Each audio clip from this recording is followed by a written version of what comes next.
ça tourner. Bonjour à tous. On va commencer d'ici quelques secondes. Bonjour.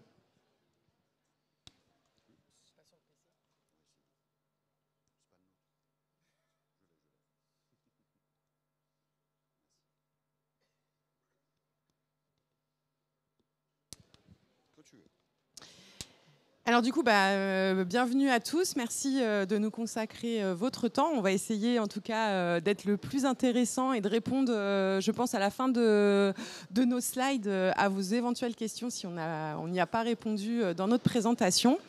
Donc le but de ce matin, c'est de vous informer et de vous donner toutes les informations dont vous auriez besoin éventuellement, tout du moins une introduction un petit peu à toutes ces informations parce qu'il y en a beaucoup, de comment bien choisir ces assurances, quelles sont les assurances dont vous allez avoir éventuellement besoin en tant qu'entrepreneur, donc soit créateur d'entreprise, soit repreneur d'entreprise, soit tout simplement chef d'entreprise déjà lancé. On va voir que vous avez des droits, quelques obligations, on en parlera tout à l'heure. Pour commencer, on va se présenter très rapidement. Écoute, vas-y, Jean-Christophe, tu peux parler. Allô, bonjour, Jean-Christophe Bussy, cabinet de courtage JCBA. Parfait. Et donc moi, Céline Guillot, agent général AXA, prévoyance et patrimoine sur Bru. Alors on a dit deux marques. Normalement, dans notre presse, il n'y a pas un nom d'assureur, parce que ce n'est pas la question. C'est bien d'aborder les problématiques d'assurance, pas de vous vendre des contrats. Ouais, on va presque vous faire de l'anti-vente, vous allez voir. On va vraiment vous donner juste de l'information et ça ne va pas être la page de publicité. Mais après, si vous avez besoin d'autres informations, vous n'hésiterez pas. Donc, le premier tableau de la presse, c'est basiquement, quand on parle d'assurance de l'entreprise, voilà à peu près le panorama. Il y a des choses qu'on aurait pu creuser sur des terminologies. Si je fais dans l'ordre, responsabilité civile professionnelle. À titre personnel, vous avez une responsabilité civile liée à votre habitation ou à celle de vos parents. Article 1240 du Code civil. Quand on porte préjudice à quelqu'un, il faut réparer ce préjudice. C'est basique, ça tient en 3 lignes.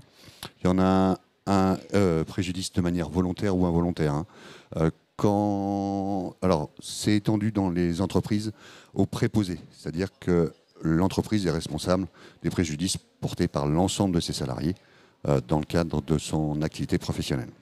Vous connaissez peut-être certainement la protection civile quand on est un personnel, qu'on a avec notre contrat d'habitation. C'est un peu le même principe avec le contrat pro, mais c'est en fait dans le cadre de son activité professionnelle, c'est vraiment couvrir tout ce qu'effectivement, comme le dit Jean-Christophe, on pourrait causer comme dommage à un tiers ou en tout cas c'est principalement là, sur cette partie-là qu'on pourrait étendre, avant livraison, exploitation, garantie employeur, bâtiment spécifique sur le bâtiment de la décennale ou de la dommage ouvrage, tout ça, ça relève de la responsabilité civile.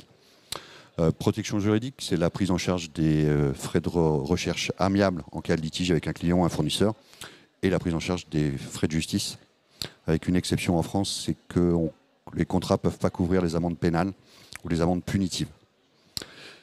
Ce qui permet de faire le lien avec la responsabilité civile du mandataire social. Le mandataire social, c'est le ou les dirigeants ou les dirigeantes de l'entreprise, de droit ou de fait. Dès que c'est un peu grave, le législateur, nos députés ont décidé qu'en plus de la responsabilité de l'entreprise, personne morale, il y avait une responsabilité personnelle du dirigeant. Quand je dis un peu grave, c'est un peu plus que ça, parce qu'il y a 14 000 code du travail, code du commerce, etc. Il y a 14 000 possibilités de recherche de la responsabilité personnelle du dirigeant. L'exemple classique, c'est l'accident du travail, où il y a une responsabilité qui est cherchée sur l'entreprise et sur la personne physique du dirigeant. Bâtiment, c'est assez basique, vous habitez tous quelque part, et en tout cas, si vous êtes locataire, vous êtes assuré vis-à-vis de votre propriétaire. Là, c'est pareil, on est sur des risques assez simples à comprendre, en tout cas, d'incendie, d'inondation, de catastrophes naturelles, de vol, etc. Contenu et machines, alors spécifiquement, en fonction de votre activité, vous pouvez avoir des stocks, vous avez des machines de production, et indépendamment de leur destruction, il peut y avoir du bris de machine, la machine ne fonctionne plus, la machine est cassée. Donc cette partie-là, ça s'assure. Et pareil sur les contenus, sur les stocks, ça peut être vol, incendie, dégâts des eaux. Flotte automobile, si votre entreprise est propriétaire de véhicules terrestres à moteur, faut les assurer. C'est une obligation d'assurance. Je le fais large, hein, parce que ça peut être des motos, des quads, des camions, des je sais pas quoi. Des remorques. Des véhicules terrestres à moteur. Marchandises transportées, quand vous livrez un client, il peut se passer quelque chose entre le départ de chez vous et l'arrivée chez le client. C'est aucun des autres contrats qui va couvrir ça.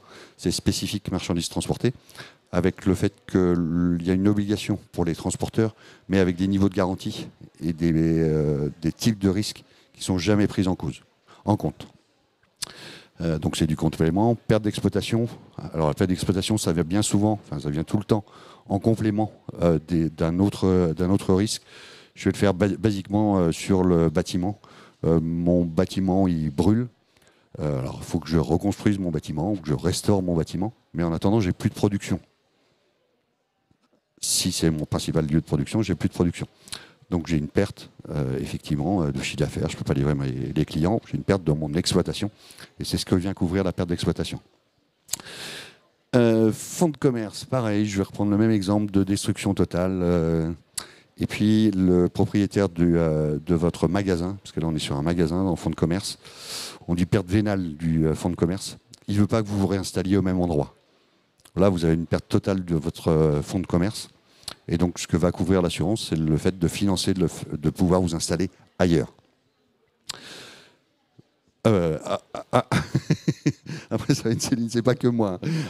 Post-client, l'idée générale, c'est de couvrir le risque d'impayé. D'accord ? On peut transférer à un assureur, un organisme d'assurance, le fait que votre client ne paie pas. Ça se fait quasiment systématiquement et c'est un service plutôt quasi public sur l'export, en tout cas sur l'attaque d'un marché, mais on peut tout à fait le faire de manière globale sur l'ensemble de son poste client. Les frais généraux permanents, c'est l'équivalent de la perte d'exploitation, mais sur l'arrêt de travail ou du dirigeant de l'entreprise ou d'une personne clé. Vous êtes dirigeant d'entreprise, vous avez souscrit un contrat personnel pour vous couvrir vous en cas d'arrêt de travail, mais le fait que vous soyez vous en arrêt de travail, ça désorganise l'entreprise, vous pouvez éventuellement plus produire, plus vendre. Donc ce que vient couvrir ce contrat-là, c'est la prise en charge des frais fixes de l'entreprise. Le loyer, toutes les charges fixes, les salaires éventuellement. Tout à fait. Je te laisse l'homme clé. Ouais. Du coup, là, effectivement, on a basculé avec les frais généraux permanents sur les assurances plus dites de personnes, ce qui est plus ma spécialité. Et là, l'idée, c'est de protéger l'entreprise, mais via ce qui pourrait vous arriver à vous en tant que personne. C'est pour ça qu'on appelle ça les assurances de personnes. Donc, clairement, comme l'a dit Jean-Christophe, les frais généraux permanents, c'est vous protéger l'entreprise contre un éventuel arrêt de travail, une invalidité ou un décès du dirigeant, ou en tout cas de l'arrêt de la production ou du service suite à un de ce qui pourrait vous arriver à vous. Et donc là, on peut assurer la société sur ces frais généraux qui continueraient, eux, à se générer avec du loyer, des charges fixes, etc. L'homme clé, c'est pas forcément le dirigeant, ça peut l'être, mais c'est pas forcément le dirigeant. C'est vraiment, moi j'aime bien prendre l'exemple du boulanger qui est meilleur ouvrier de France, qui a vraiment qui a son salarié qui est meilleur ouvrier de France. Ces salariés tombent malades, par exemple, pour une longue durée. Il va forcément avoir une perte d'exploitation parce que du coup, le savoir-faire, il va pouvoir mettre un autre pâtissier ou un autre boulanger à la place, mais qui ne va pas forcément avoir ce savoir-faire. Tout ne se remplace pas. Et donc, du coup, ça va peut-être lui générer un manque à gagner. Donc, c'est un petit peu l'idée de l'homme clé. Ensuite, on a l'assurance de prêt. Donc là, c'est vraiment couvrir votre prêt professionnel comme un prêt immobilier que vous pourriez, à titre personnel, que vous pourriez couvrir. C'est si vous arrive quelque chose à titre personnel, c'est couvrir les traites qui continueraient à courir et en cas de décès, solder l'intégrité du prêt. Ensuite, on passe sur la prévoyance. Donc là, c'est un peu mon dada. C'est hyper important. On en parlera tout à l'heure. Donc là, c'est vraiment vous couvrir, vous, en tant que chef d'entreprise ou assimilé salarié, contre un éventuel arrêt de travail en fonction des franchises, contre une invalidité ou un décès. Protéger donc vos revenus financiers, mais protéger également l'entreprise, puisque du coup, elle est déchargée de vous rémunérer sur cette période. On a jugé tous les deux que c'était le contrat le plus important à souscrire en créa en tout cas, enfin après aussi, hein, mais en créa. Et donc c'est sur ce contrat-là qu'on fait un focus après. On fait des choses générales et après on fera un focus de notre présentation sur ce contrat-là. Contrat mutuel santé, donc là on est plus sur... Alors on quitte un petit peu le domaine de l'assurance, hein, parce que normalement l'assurance c'est on couvre un risque où on est certes... On ne sait pas si ça va se passer ou pas. Un arrêt de travail, on n'est pas certain. Enfin, d'ailleurs, on touche du bois. Hein. On souscrit un contrat en espérant qu'on n'aura pas besoin de l'utiliser, comme le contrat de la voiture. La mutuelle santé, en général, on sait tous qu'on va aller, à un moment donné, faire un petit check-up ou quoi. On a tous besoin d'aller chez le médecin un jour ou l'autre. Donc la mutuelle santé, effectivement, c'est important de vous protéger. Au titre de l'entreprise. La mobilité internationale, vous envoyez un collaborateur ou vous allez en déplacement à l'étranger, Europe ou hors Europe. Hein. La très grande majorité des contrats est sur la RC et sur la prévoyance, ils ont une territorialité limitée. Et donc, basiquement, aller faire un salon, je sais pas, aux États-Unis, en Allemagne ou ailleurs, il y a besoin, souvent de manière juste temporaire, d'amener un complément parce que votre contrat habituel ne va pas faire office. Et on finit le petit mapping avec éventuellement donc, l'épargne salariale. Donc là, ça peut être une obligation. Hein. Vous avez peut-être entendu parler des différentes lois qui se présentent actuellement. Donc là, effectivement, c'est voir quelle est la taille de votre entreprise et quelles sont vos obligations. Mais on va en parler encore une fois tout à l'heure. Vous avez également l'assurance chômage qui pourrait être éventuellement, qui pourrait peut-être vous intéresser. On sait tous qu'en tant que chef d'entreprise, on ne cotise plus pour le chômage. Et donc du coup, voilà, ça peut être une des assurances que vous pouvez souscrire. Donc là, en fait, ce qu'on a souhaité faire avec Jean-Christophe, c'était vraiment un premier mapping de ce qui existe en fait sur le territoire des assurances. La règle, et je pense qu'on est d'accord tous les deux, c'est qu'on ne peut pas s'assurer contre tout. Donc l'idée, c'est que vous vous renseignez sur ce qui pourrait peut-être vous intéresser, prendre toutes les informations et de faire votre choix en toute connaissance de cause sur ce que vous auriez besoin. Et on a zappé la garantie associée. La garantie associée, c'est effectivement quand vous avez un associé, le principe, c'est de pouvoir financer le rachat de ses parts. L'idée, que ce ne soit pas un ayant droit, un héritier qui rentre comme propriétaire dans l'entreprise. Vous avez un pacte d'associés et vous financez le rachat des parts avec un contrat d'assurance. Et puis on aurait pu le même mais le tableau ne s'y prêtait pas de manière transversale sur le risque cyber. À nouveau en perte d'exploitation, en réputation. Voilà. De plus en plus d'actualité, malheureusement. Donc comme on vous l'a dit déjà à peu près à plusieurs reprises depuis quelques minutes, vous êtes chef d'entreprise, c'est vous qui allez décider. Finalement, paradoxalement, même d'ailleurs, j'ai envie de vous dire, il existe très peu d'obligations à un chef d'entreprise de s'assurer, contrairement à ce qu'on pourrait penser. Il en existe quand même quelques-unes, mais en général, déjà, ça va être lié à votre activité. Et vas-y, je vais même plus loin. Hein. En créa, vous allez être sollicité de toutes parts pour des choses qu'on va vous dire obligatoires. Des choses vraies hein, et des choses pas vraies. Des extincteurs, de l'affichage, de l'assurance. Sur l'assurance, 99 fois sur 100, ce n'est pas vrai. Il n'y a pas d'obligation. Quand on dit d'obligation, hein, je parle d'obligation légale. Hein. Après, on peut juger que c'est obligatoire de s'assurer, mais je parle d'obligation légale. Donc, alors ça dépend de votre métier. Encore une fois, vous pouvez avoir une profession libérale qui va avoir des tenants et des aboutissants qui vont vous obliger à souscrire des assurances. Mais la plupart du temps, si vous êtes obligé de souscrire une assurance, vous êtes au courant. C'est le premier fait, c'est ça. La plupart du temps, ce qui va être obligatoire, c'est la fameuse RC Pro. Parce qu'effectivement, il faut pouvoir vous protéger, et même c'est très recommandé, au cas où l'entreprise ou vous causez un tort à une tierce personne, il faut que vous puissiez indemniser cette personne. Donc la RC Pro prend tout son sens. Après, renseignez-vous si elle est obligatoire ou pas. Renseignez-vous sur les petites lignes également du contrat. Les obligations, elles sont forcément faites pour protéger les autres. Hein. Jamais l'entreprise directement, ou son dirigeant ou sa dirigeante, mais bien les tiers.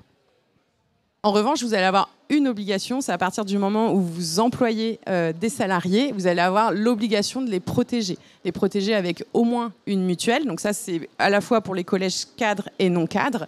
Et de plus en plus, en tout cas dans les conventions collectives, vous allez avoir l'obligation de protéger avec une prévoyance également vos salariés. Donc ça, clairement, c'est ce que disait Jean-Christophe, c'est l'obligation en général, elle ne vous oblige pas à vous protéger vous, mais au moins à protéger les autres. Quand on dit qu'il n'y a pas d'obligation, ça c'est un code des assurances. Il y a 2500 articles.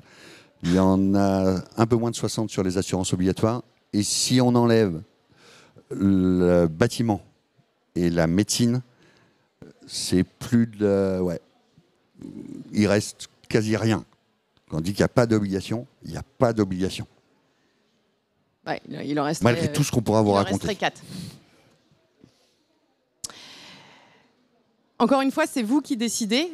Donc là, clairement, en fait, c'est vous qui allez décider si vous allez transférer le risque ou pas. C'est-à-dire que vous allez, en tant que chef d'entreprise, faire un mapping des risques qui vont pouvoir se présenter dans votre entreprise, que ce soit sur du matériel, sur de la personne, sur du produit que vous produisez, sur tout plein de risques qui existent. Donc ça, je vous encourage à rencontrer, de faire ce mapping, soit vous avec vous-même, soit de vous faire conseiller avec des agents généraux, des courtiers, des gens de la profession. N'hésitez pas à prendre de l'information, ça ne vous coûte rien de vous informer.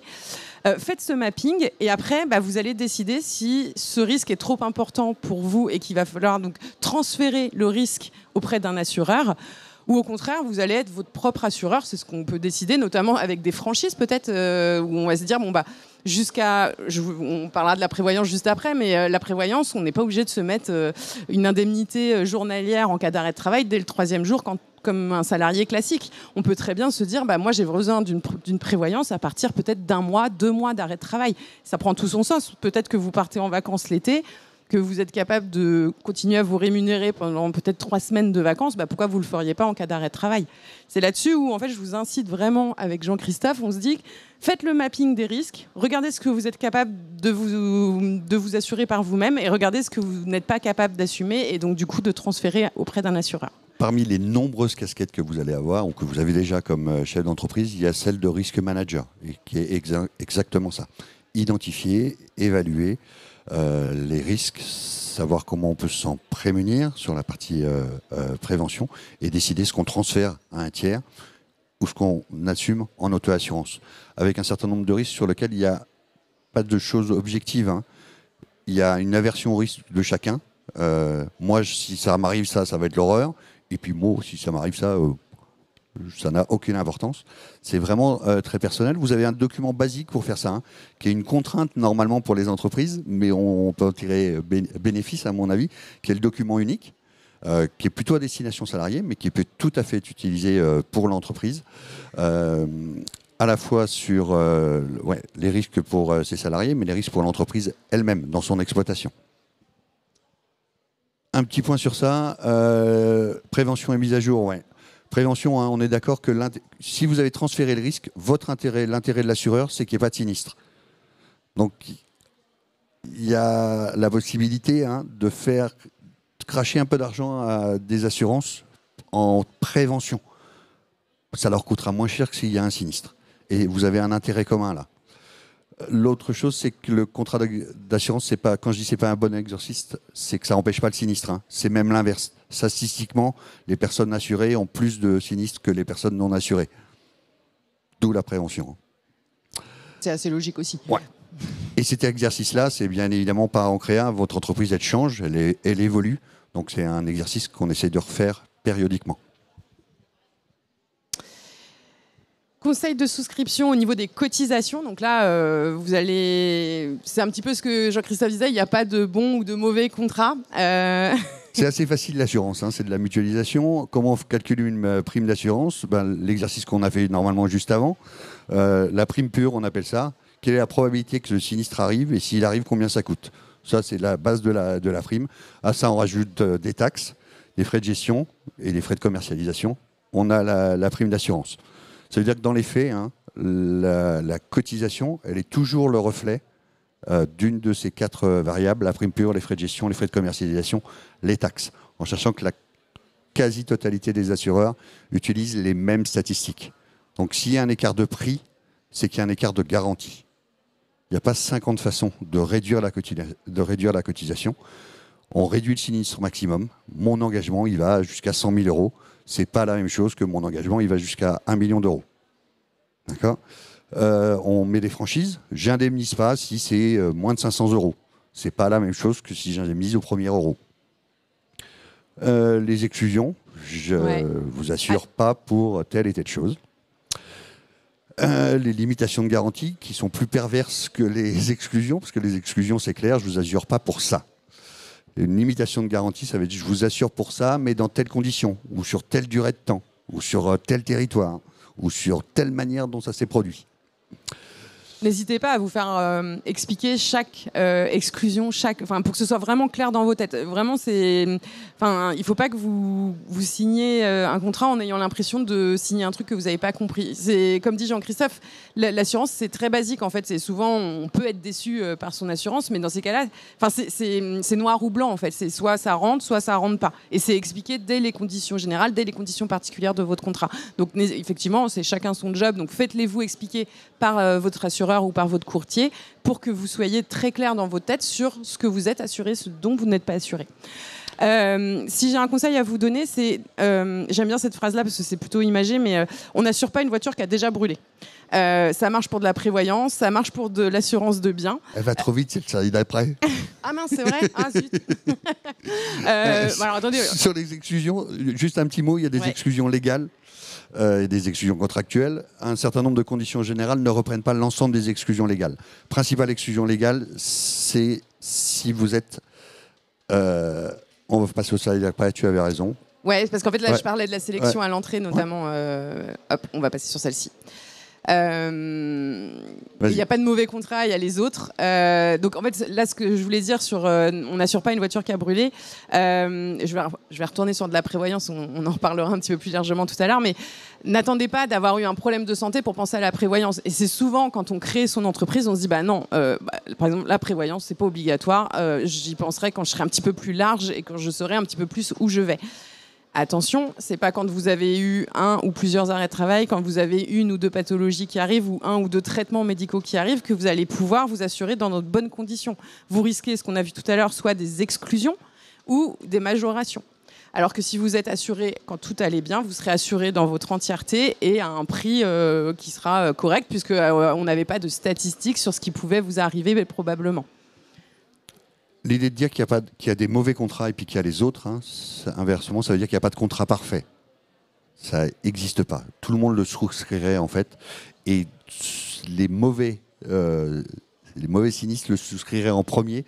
C'est que pour ça, par principe même, il ne peut pas y avoir de contrat parfait. Il y a des contrats, je redis, il y a les mauvais et ceux-là, il ne faut pas les souscrire.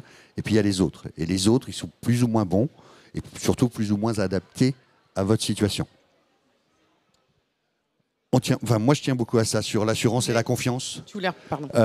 L'assurance, c'est pas de la confiance. C'est formidable d'avoir confiance en son assureur. Ça ne changera pas l'indemnisation. Je vais même aller plus loin. Si le commercial que vous avez en face de vous, que ce soit n'importe quel intermédiaire, qui joue sur cette fibre-là, vous pouvez me faire confiance. J'ai de l'expérience, ça fait 25 ans que je fais ce métier-là. Enfin, pas... Toi, c'est pas possible, mais voilà, je suis un professionnel. S'il joue sur cette corde-là, mon avis, c'est fuyez. C'est pas ça la question. C'est pas ça la question. Ouais, je pense qu'on est d'accord tous les deux pour dire que finalement, encore une fois, c'est binaire. Donc en fait, pour moi, un bon intermédiaire en assurance, que ce soit un courtier, un agent général, etc., c'est quelqu'un qui vous a expliqué le contrat. Et comme ça, il n'y a pas de mauvaise surprise, vous savez ce que vous payez. Et ce dont vous pourriez être indemnisé au cas où. La loi encadre la relation avec votre intermédiaire d'assurance ou votre assureur sur la souscription du contrat.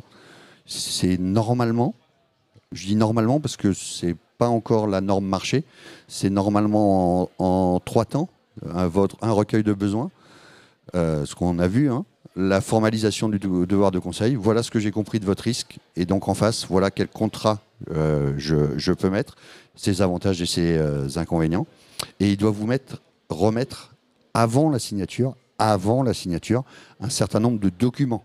Basiquement un devis, vous avez un prix, super, mais les conditions générales du contrat, c'est ça qui fait office. Une fiche d'IPA, qui est un résumé des conditions générales. Qui est harmonisée maintenant. Ouais, qui est harmonisée. C'est plutôt sympa parce que vous allez retrouver cette fiche, que ce soit de l'assurance automobile, de n'importe quelle marque d'assureur. Ce sera la même chose pour de la prévoyance, ce sera de la même chose. Pour tous les contrats, il y aura une trame commune et ça facilite quand même la lecture pour vous. Et on tenait à dire que tout ça, ça doit se passer par écrit. Mon assureur m'a dit... Oui. ça ne sert strictement à rien. Mon assureur a écrit, vous avez une preuve. D'accord ? On avance. Du coup, on va passer à la prévoyance. Donc, en fait, donc là, on vous a fait tout à l'heure le mapping, on vous a décrit un petit peu le monde des assurances. C'est pas de l'anti-vente qu'on vous fait, mais c'est vraiment pour vous informer sur comment, en fait, comment vous devez analyser le besoin, le contrat, etc. Donc, la prévoyance, déjà, le but, c'est pas de vous surassurer, c'est pas de vous sous-assurer. On ne peut pas vous faire... des fois, je vois des contrats de la concurrence où on a l'impression que c'est un contrat type qui est fait pour tout le monde. C'est impossible, un contrat de prévoyance. Il faut vraiment que ce soit du sur-mesure. On a tous un contexte personnel différent. On a tous un régime social, un régime fiscal, une caisse obligatoire différente. Vous êtes une profession libérale, vous ne serez pas à la sécurité sociale des indépendants. Nous, on est à la Cavamac. Vous pouvez être sur d'autres caisses obligatoires. Et donc, vous n'êtes pas, excusez-moi pour le terme, mais vous n'êtes pas mangé à la même sauce en cas d'arrêt de travail, en cas d'invalidité, en cas de décès. Donc ça, c'est hyper important qu'on vous pose ces bonnes questions pour connaître déjà ce que vous avez par votre régime obligatoire. Vous allez vous râler déjà contre l'URSSAF qui vous prend trop de cotisations. Oui, mais par contre, ça vous génère déjà du droit, des garanties en cas d'arrêt de travail, d'invalidité, de décès. Ça ne sert à rien de vous assurer sur ces garanties-là puisque vous en bénéficiez déjà. Donc ça, c'est hyper important. Les contrats en prévoyance vont bien venir en complément de votre régime obligatoire. Vous avez des régimes obligatoires différents avec des indemnisations différentes, mais le contrat d'assurance, il vient bien en complément ce premier niveau. C'est important également de faire un point sur votre patrimoine personnel, en tout cas votre situation personnelle. Est-ce que vous avez un conjoint qui pourrait peut-être compléter vos revenus en cas d'arrêt de travail ? Dans ces cas-là, on peut différer la période d'indemnisation. Un conjoint ou une conjointe, il n'y a pas de ségrégation. Est-ce que vous avez de l'argent disponible rapidement en cas d'avarie ? Peut-être, ça pourrait aussi permettre de décaler. Ou au contraire, est-ce que vous avez tout mis dans votre bien immobilier et en cas d'arrêt de travail, il faut tout de suite une solution d'assurance pour compléter vos revenus. Ça, c'est important de le savoir. Est-ce que vos prêts en cours sont assurés ? Pareil, si ça intervient au bout de 90 jours, c'est pas la même chose qu'au bout de 30 jours. Donc tout ça, c'est à prendre en compte. Et puis bien évidemment, ça dépend aussi du rythme de vie qu'on a tous. On n'a bien évidemment pas tous le même rythme de vie, on n'a pas tous les mêmes obligations. Et ça, c'est important de se poser la question. Et pour ce qu'on a dit, que ça se révisait, basiquement sur la situation personnelle. J'ai des enfants en bas âge, je pense que le capital d'essai ne va pas être le même, sans doute plus important que si mes enfants ils sont 25 ans ou plus et qu'ils sont autonomes. L'idée de la prévoyance, c'est en tout cas, on le pratique comme ça, mais c'est de vous emmener en fait à vous projeter, ce qui n'est pas forcément hyper évident et hyper agréable, mais c'est de se projeter sur tel ou tel événement qui pourrait se produire. Et c'est de se dire de quoi j'ai besoin. Et qu'est-ce que j'aurai à ce moment-là ? C'est ce qu'on a vu, ça c'est donc le régime obligatoire. Et de quoi j'ai besoin si ça m'arrive ? Donc on va parler de l'arrêt de travail. Et on va se projeter, un arrêt de travail de 2 ans, c'est pas la même chose qu'un arrêt de travail pour une grippe qui va durer 1 semaine. Donc clairement, il faut se poser des questions sur toutes... c'est pas juste un arrêt de travail, qu'est-ce que j'ai besoin ? C'est qu'est-ce que j'ai besoin peut-être au bout de 3 jours ? Qu'est-ce que j'ai besoin au bout de 30 jours ? Qu'est-ce que j'ai besoin au bout d'1 an ? Qu'est-ce que j'ai besoin au bout de 3 ans ? Un arrêt de travail, pour info, en France, c'est indemnisé jusqu'à 3 ans. Mais votre garantie de votre régime obligatoire, il ne va pas vous rémunérer pendant les 3 années. Donc c'est pareil, la prévoyance, elle est faite pour s'adapter à vos garanties, à votre indemnisation que vous aurez de votre régime obligatoire, et elle va évoluer en fonction de votre arrêt de travail. Une set de base sur l'arrêt de travail. À 25 ans, si on a 25 ans, pendant sa carrière professionnelle, on a 60% de chances de probabilité de connaître un arrêt de travail de plus de 90 jours. Quand on parle de gravité, c'est pas la même chose de se casser une jambe, d'avoir la grippe ou d'avoir un AVC, un cancer, un burn-out. Je ne sais pas, un burn-out. Exactement. La prévoyance, elle est là. Alors souvent, on vient nous voir pour de l'arrêt de travail parce qu'effectivement, c'est la probabilité la plus grande qu'on puisse imaginer. Malheureusement, c'est pas le pire financièrement qui pourrait vous arriver. J'insiste vraiment sur la notion de vous couvrir sur de l'invalidité. Parce que l'arrêt de travail, on est sûr que vous êtes censé reprendre le travail au bout de votre arrêt de travail. Une invalidité, c'est une situation médicale qui est consolidée et qui va vous suivre jusqu'à la fin de votre vie en activité professionnelle. Ça peut être de l'invalidité totale, ça peut être de l'invalidité partielle. qu'est-ce que votre régime obligatoire vous indemnise en cas d'invalidité partielle ou d'invalidité totale. Et là, c'est hyper important parce que là, on ne parle pas de 3 jours, de 30 jours ou d'un an, mais on parle de plusieurs années. Et là, ça peut vraiment avoir des grosses conséquences. Donc vraiment, pensez invalidité. Enfin, en tout cas, moi, j'ai une grosse sensibilité dessus parce que je trouve que... Votre régime obligatoire, hein, quand on parle d'invalidité, il n'y a pas qu'un aspect médical, il y a un aspect professionnel. Je prends assez souvent le même exemple. Ouais. Je suis pianiste et je perds un de mes doigts, et ben, je ne peux plus être pianiste. Si je suis footballeur ou n'importe quoi d'autre, hein, de perdre un de mes doigts, c'est la même conséquence médicale, mais d'un point de vue professionnel, ça n'a strictement rien à voir. Et pour un doigt, la sécurité sociale ne vous mettra pas en invalidité à 100%. Donc ça veut dire que vous devriez... Pour un pianiste, oui.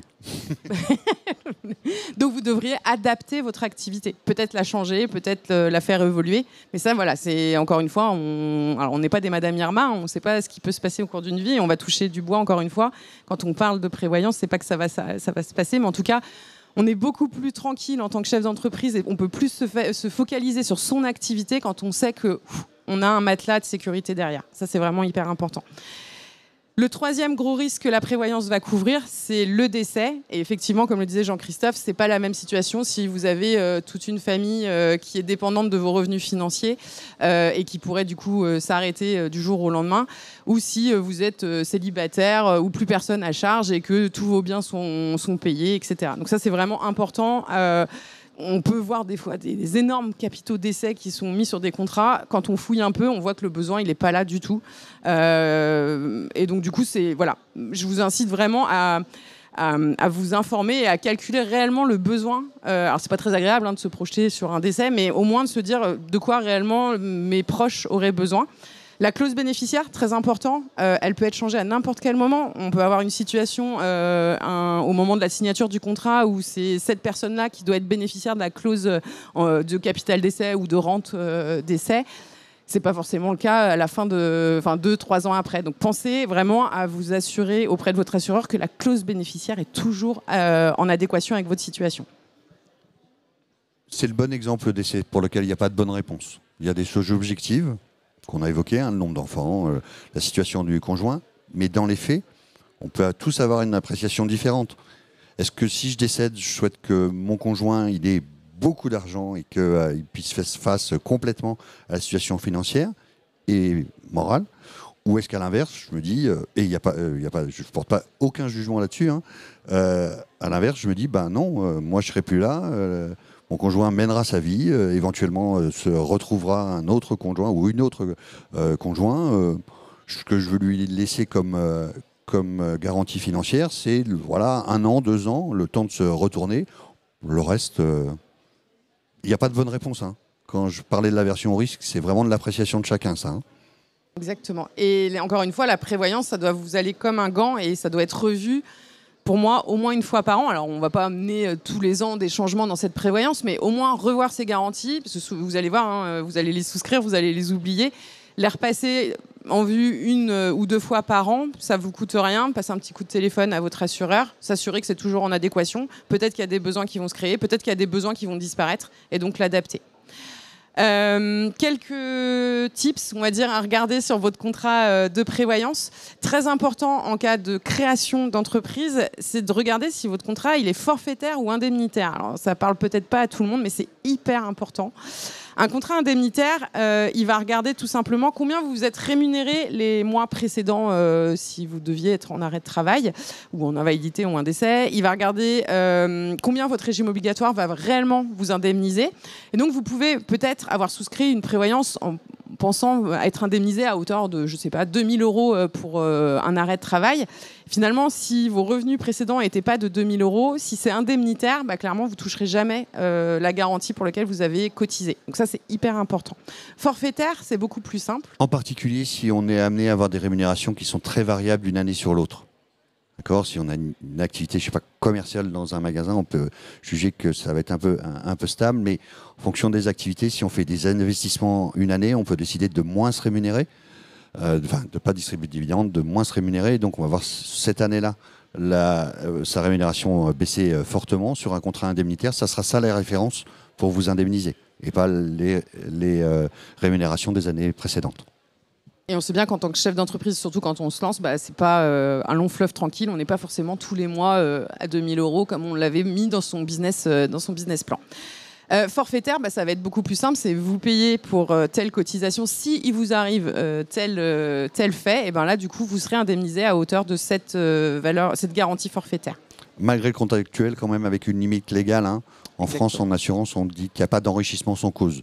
Je ne peux pas être indemnisé plus que le préjudice subi. Ça semble logique. Mais oui, c'est bien de le rappeler. Est-ce que ça inclut ou non votre régime obligatoire? On en a parlé. Couverture des dividendes éventuels. On rappelle les dividendes, attention pour ceux qui seraient tentés de se rémunérer sous forme de dividendes, ce n'est pas de la rémunération. Donc vous ne cotisez pas socialement sur ces dividendes et donc du coup ça ne vous procure aucune garantie en termes de régime obligatoire.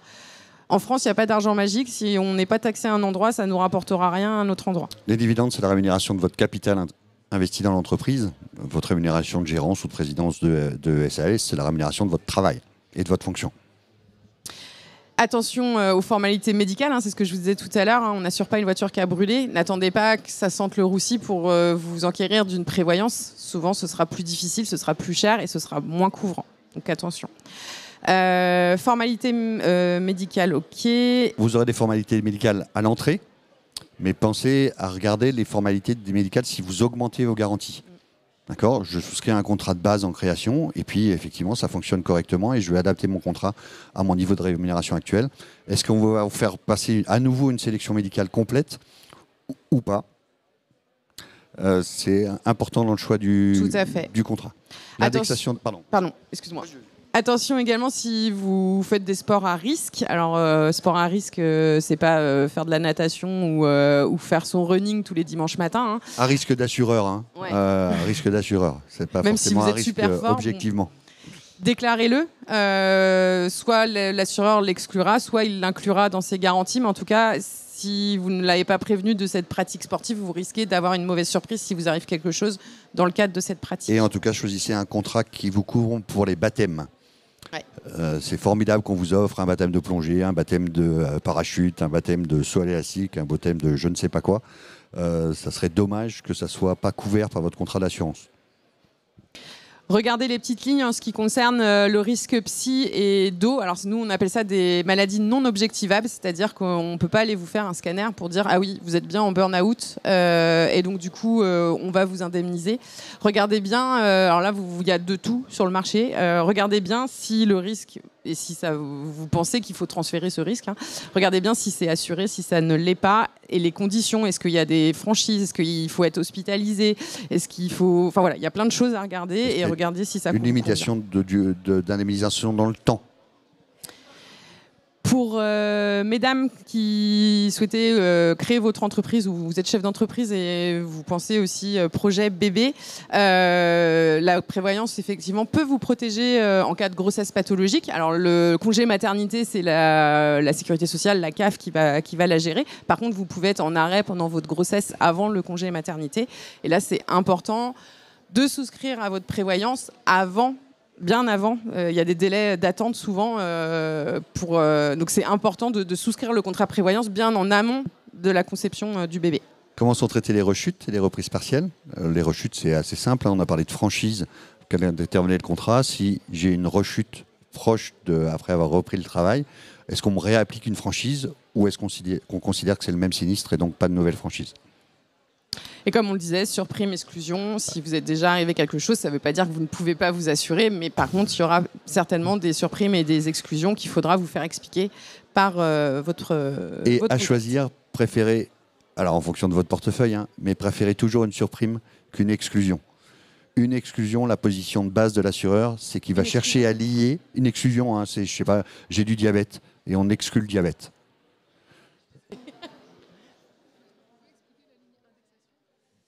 L'indexation, c'est l'indexation des garanties et des prestations de services.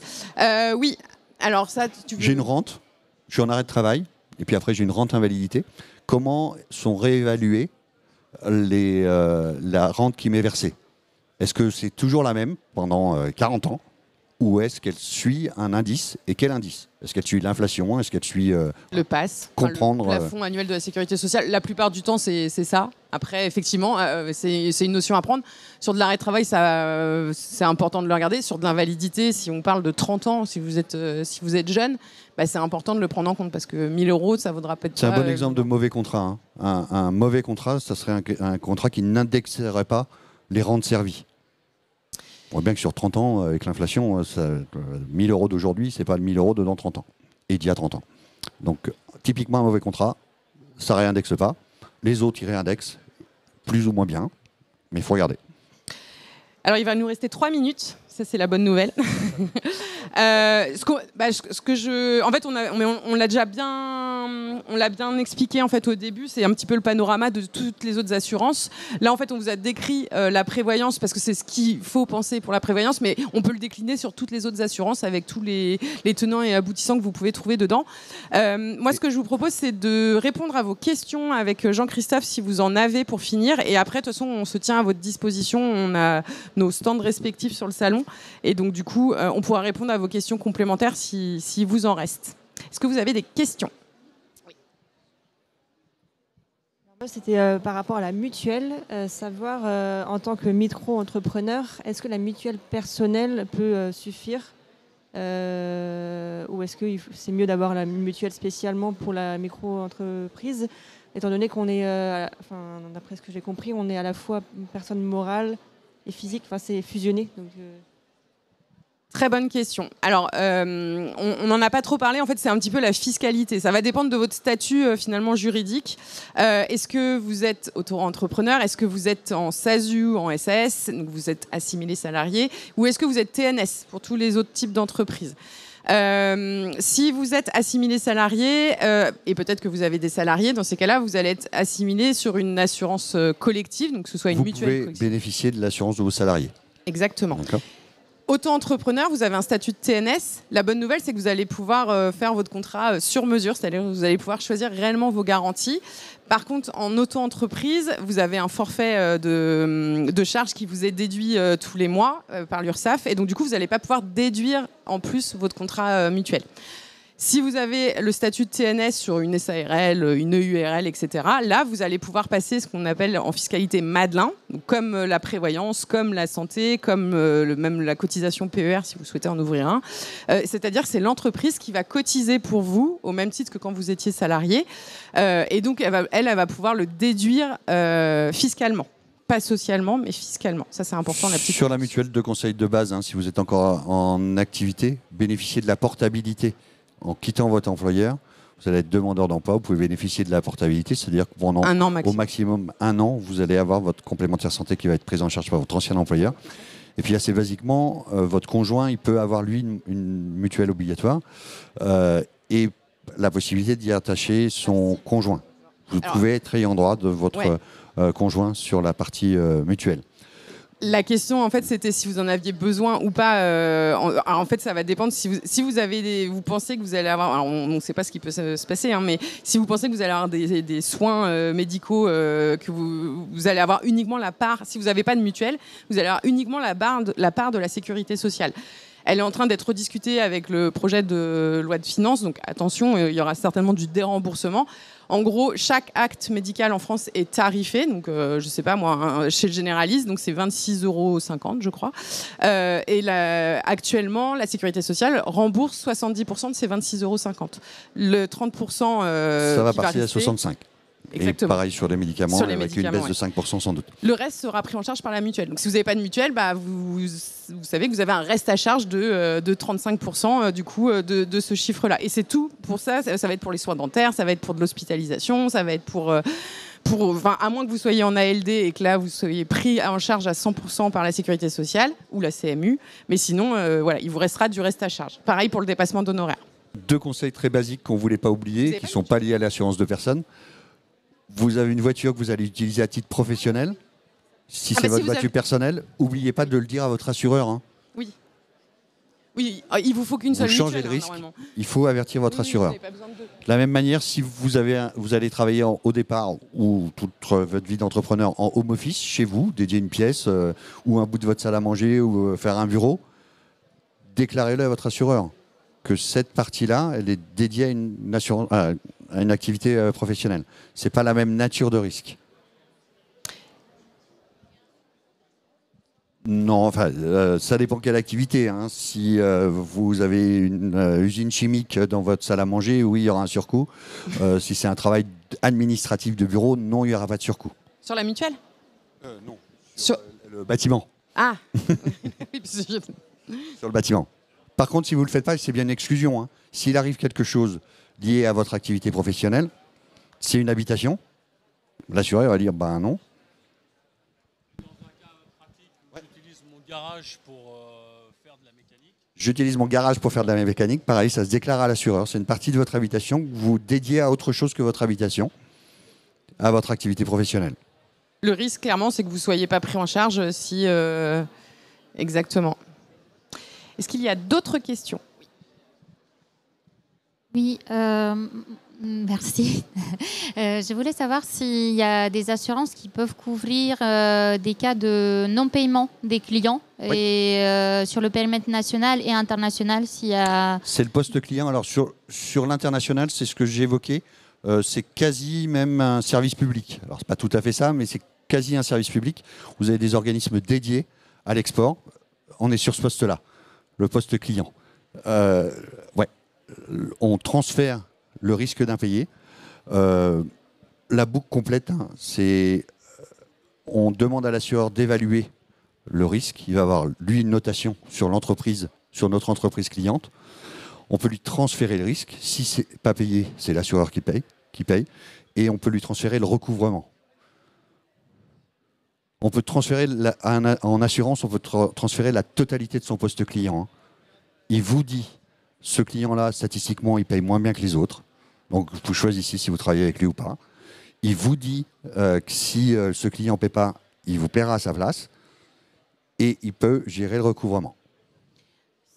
Si je comprends bien, c'est un peu un référencement national ou international où on peut avoir des informations sur nos clients. Et, ok. Quand je dis un service public, hein, pour tout ce qui est export, le principal apport de la collectivité sur ce sujet-là, c'est la garantie du poste client. Parce que c'est effectivement, en tout cas sur un nouveau marché, vous ne savez pas où vous mettez les pieds. C'est plus compliqué, éventuellement dans une autre langue, et dans une autre langue que l'anglais, le pays sur lequel vous allez dealer. Ça ne sera pas le droit français, éventuellement, qui s'appliquera sur le litige avec votre client sur l'impayé. Donc, vous avez un certain nombre de garanties, la COFAS et plein d'autres organismes qui sont là pour ça. Et COFAS, c'est plutôt pour la marchandise. Est-ce que ça fonctionne aussi pour la prestation de service? En Europe ou ailleurs? En Europe ou ailleurs? Europe et ailleurs. D'accord. Conseil ou avec un résultat? Avec résultat. Non. Non. À ma connaissance, en tout cas, il n'y a pas. La seule manière de le régler, c'est les acomptes. Merci. Français, ça me fait penser qu'on a oublié un truc. Basiquement, hein, il faut regarder si votre contrat d'assurance, il est régi par le droit français ou pas. C'est pas la même chose si vous allez, vous devez aller aux Bermudes ou je sais pas où, comme exotique. Ouais, ça sera pas la loi française qui sera appliquée et il y a de grandes chances qu'elle soit moins protectrice que le droit français pour l'assurer. Une dernière question où on a été clair ou pas? Pour la prévoyance, c'est seulement quand on est créateur d'entreprise ou est-ce que ça peut servir dans le quotidien en dehors dans la vie personnelle? Oui, effectivement, là on a parlé de la prévoyance pour le chef d'entreprise, mais la prévoyance finalement ça peut être même pour les salariés, plus rarement pour des retraités parce que du coup leurs revenus ils sont assurés avec leur rente de retraite et ça change pas, il y a moins de... Et encore que le capital d'essai il peut être intéressant, mais effectivement ce n'est pas que pour les chefs d'entreprise, hein. On assure très régulièrement des salariés qui ne sont pas bien couverts ou qui ont des besoins très spécifiques pour leur famille, pour leurs proches ou pour eux-mêmes, et donc du coup la prévoyance effectivement peut s'appliquer à n'importe qui d'ici. Tous les salariés cadres, ils ont une prévoyance, hein. L'obligation pour l'employeur de cotiser 1,5% de la rémunération, les cadres, la tranche A, les cadres. Et dans 257 conventions collectives, il y a des obligations de prévoyance pour les non-cadres. Merci. Dans la plupart. au sujet de la prévoyance, justement, quand on démarre son activité, comment on fait, puisqu'on n'a pas encore de visibilité sur le revenu qu'on va dégager, à part un prévisionnel, quoi. Ça va dépendre des assureurs. Comme l'a dit Jean-Christophe tout à l'heure, le postulat de base, c'est je ne peux pas m'enrichir si je suis en arrêt de travail, par exemple. La plupart du temps, quand vous êtes en création d'entreprise, on va se baser sur votre business plan à partir du moment où vous ne nous annoncez pas des montants de rémunération qui sont complètement démentiels. En général, c'est des choses plutôt classiques et cohérents. Soit vous avez fait votre business plan avec un expert comptable, etc. Et nous, en tant qu'assureur, et là, c'est pour ça que c'est très important de vous baser sur des garanties dans ces cas-là qui sont forfaitaires. Parce que si vous allez sur de l'indemnitaire, clairement, vous ne toucherez pas, vous n'avez pas l'antériorité pour pouvoir prouver que vous allez vous rémunérer telle rémunération. Et donc, là, ça va être pris comme référence. Pardon, ouais. vas-y. Donc du coup, prenez forfaitaire et fournissez à votre assureur votre business plan pour pouvoir cautionner finalement ce montant de revenus que vous projetez. Et effectivement, ce qui va être pris en référence, c'est les 12 ou les 24 premiers mois, en fonction des contrats, c'est votre prévisionnel. La rémunération mentionnée dans le prévisionnel. On est à votre disposition si vous avez besoin. Bon salon, et s'il y a des intéressés on a parlé du risque cyber et on a été très vite dessus. La conférence suivante à 10h30, elle est sur la cybersécurité, justement. Merci à tous. Merci Bon beaucoup. salon.